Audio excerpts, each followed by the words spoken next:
Psalm 139. O Lord, you have searched me and known me. You know when I sit down and when I rise up. You discern my thoughts from afar. You search out my path and my lying down, and are acquainted with all my ways.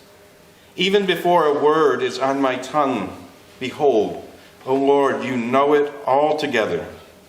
You hem me in behind and before, and lay your hand upon me. Such knowledge is too wonderful for me. It is high. I cannot attain it. Where shall I go from your spirit? Or where shall I flee from your presence? If I ascend to heaven, you are there. If I make my bed in Sheol, you are there. If I take the wings of the morning and dwell in the uttermost parts of the sea, even there your hand shall lead me, and your right hand shall hold me. If I say, surely the darkness shall cover me, and the light about me be night, even the darkness is not dark to you. The night is bright as the day, for darkness is as light to you. For you formed my inward parts. You knitted me together in my mother's womb. I praise you, for I am fearfully and wonderfully made. Wonderful are your works. My soul knows it very well. My frame was not hidden from you when I was being made in secret, intricately woven in the depths of the earth. Your eyes saw my unformed substance. In your book were written, every one of them, the days that were formed for me, when as yet there was none of them. How precious to me are your thoughts, O God! How vast is the sum of them! If I would count them, they are more than the sand. I awake, and I am still with you. The Word of God. This is one of my favorite Psalms. I have loved this for a long time. And today is the day before Martin Luther King Jr.'s birthday.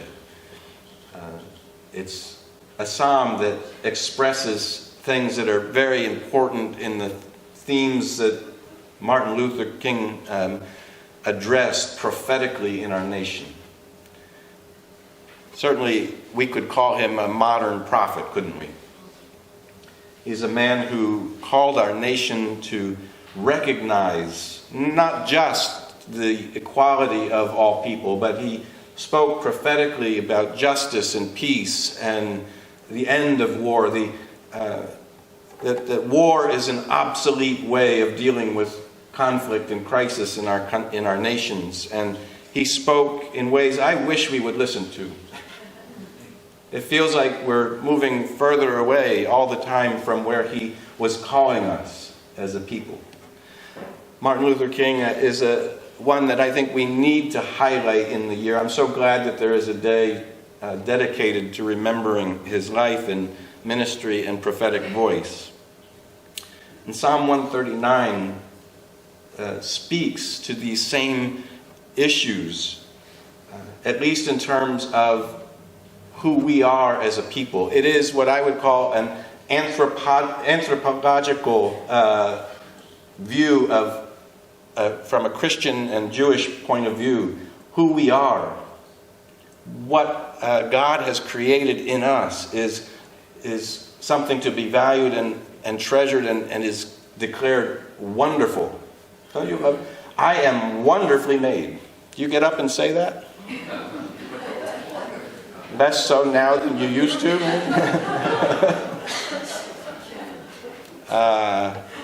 You are wonderfully made. That is what the psalm is saying, that God himself has been directly involved in your formation, in the intimate details, and everything about you is the work of God's hands and has created you. And not just you, but every human being who can read this psalm and who can hear these words can proclaim the same thing. And so as we look at one another, we can identify that people, no matter what they look like, how they think, how they dress, how they culturally, how they live, they are equal to me, wonderfully made before God. It is a picture of God's anthropology.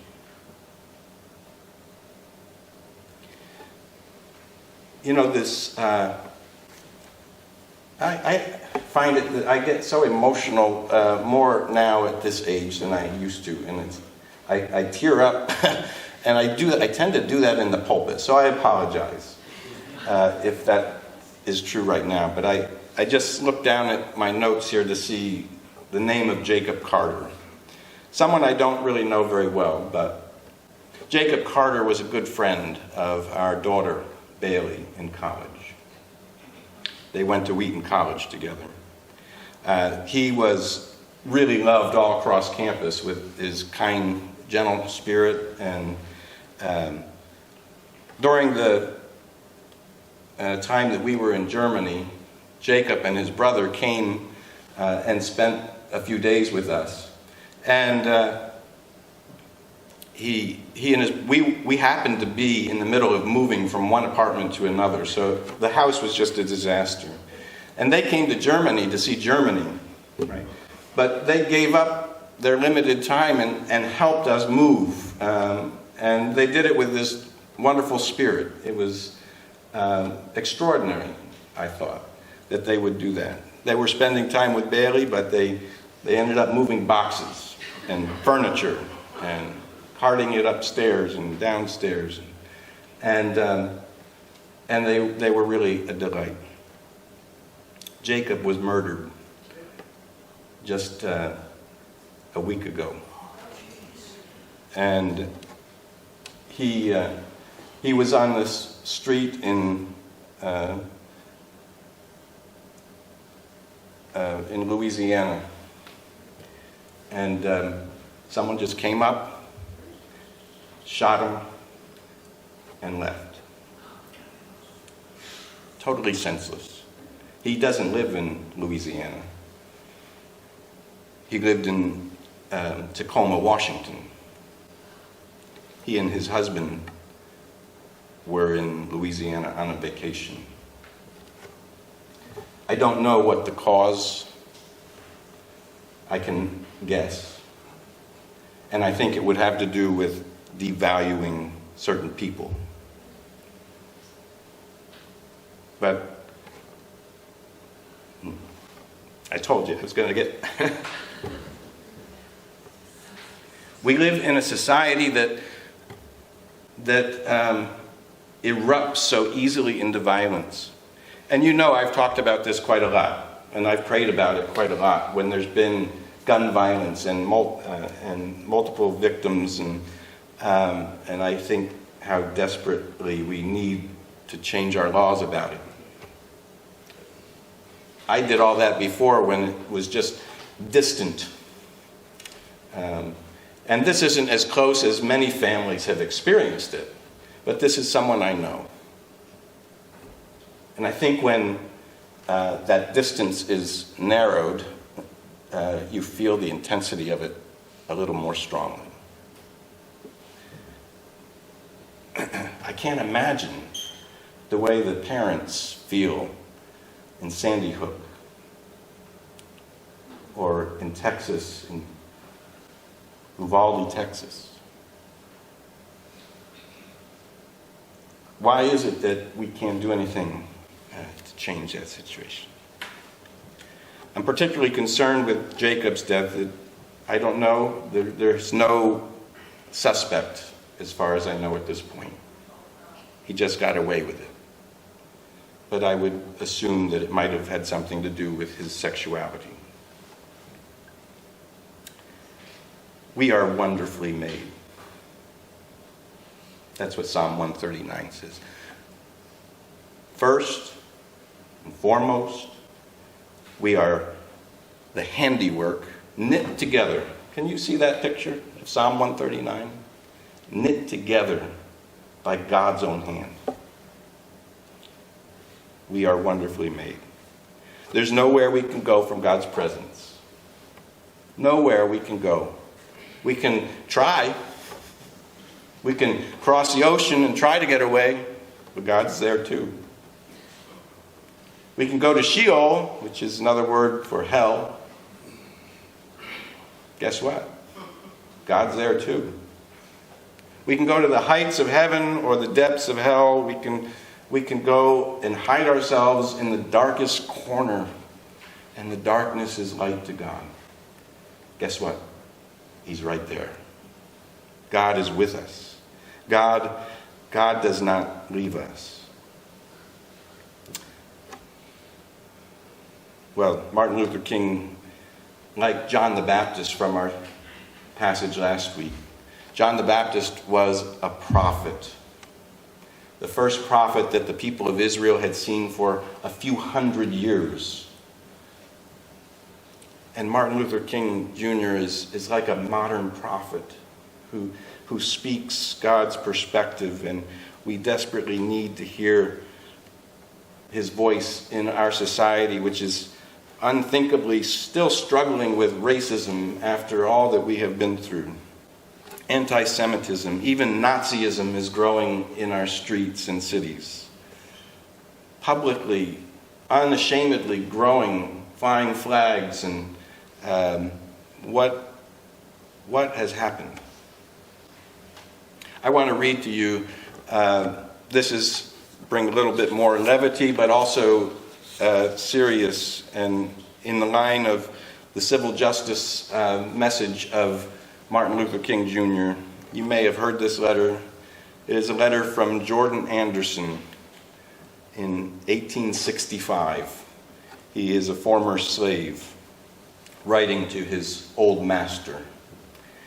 He says, "Sir, I got your letter, and I was glad to find that you had not forgotten Jordan, and that you wanted me to come back and live with you again, promising to do better for me than anybody else can. I have often felt uneasy about you.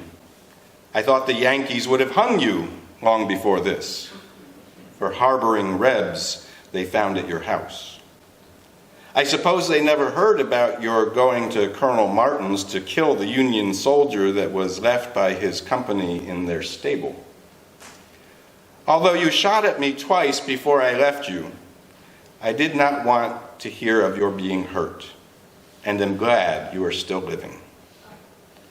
It would do me good to go back to the dear old home again and see Miss Mary and Miss Martha and Alan, Esther, Green, and Lee. Give my love to them all, and tell them I hope we will meet in a better world, if not in this. I would have gone back to see you all when I was working at the Nashville hospital, but one of the neighbors told me that Henry intended to shoot me if he ever got a chance. I want to know particularly what the good chance is you propose to give me. I am doing tolerably well here. I get $25 a month with victuals and clothing. I have a comfortable home with Mandy, the folks call her Mrs. Anderson. And the children, Millie, Jane, and Grundy, go to school and are learning well.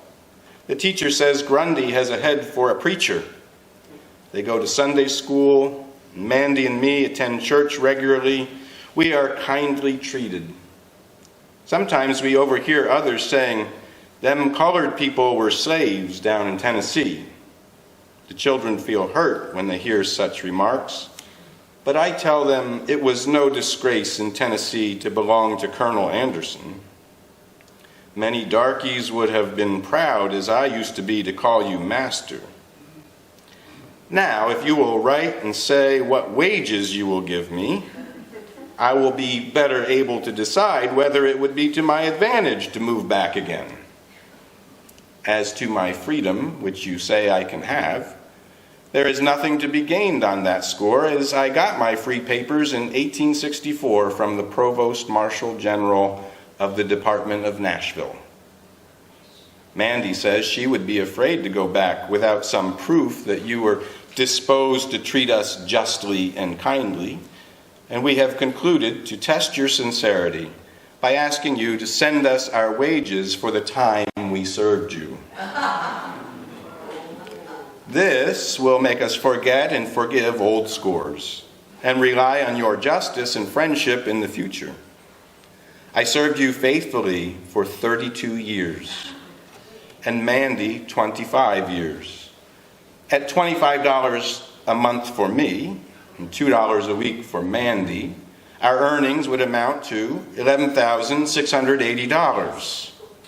Add to this the interest for the time our wages have been kept back, and deduct what you paid for our clothing, 3 doctor's visits to me, and pulling a tooth for Mandy, and the balance will show that we are in justice entitled to what injustice we are entitled to. Please send the money by Adams Express in care of V. Winters, Esquire, Dayton, Ohio. If you fail to pay us for faithful labors in the past, we can have little faith in your promises for the future. We trust the good Maker has opened your eyes to the wrongs which you and your fathers have done to me and my fathers, in making us toil for you for generations without recompense. Here I draw my wages every Saturday night, but in Tennessee, there was never any payday for the Negroes any more than for the horses and cows. Surely there will be a day of reckoning for those who defraud the laborer of his hire. In answering this letter, please state if there would be any safety for my Millie and Jane, who are now grown up and both good-looking girls. You know how it was with poor Matilda and Catherine. I would rather stay here and starve and die, if it come to that, than have my girls brought to shame by the violence and wickedness of their young masters. You will also please state if there has been any schools opened for the colored children in your neighborhood. The great desire of my life now is to give my children an education and have them form virtuous habits. From your old servant, Jordan Anderson. P.S. Say howdy to George Carter and thank him for taking the pistol from you when you were shooting at me.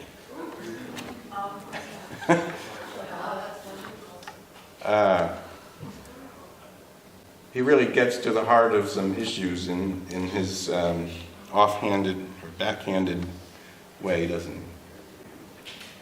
But if we listen to that letter, can't we hear the realities of injustice that have still not been settled, that have still been left without recompense?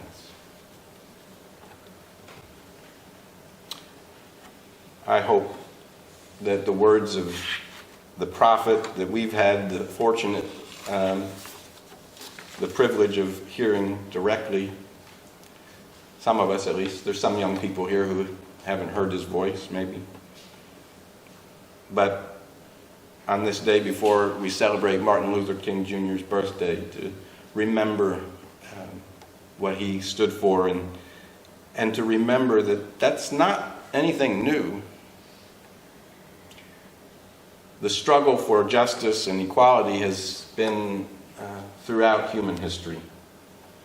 And so we hear in Psalm 139, ancient words, a reminder of who we are before God. And all of us are wonderfully made. Amen.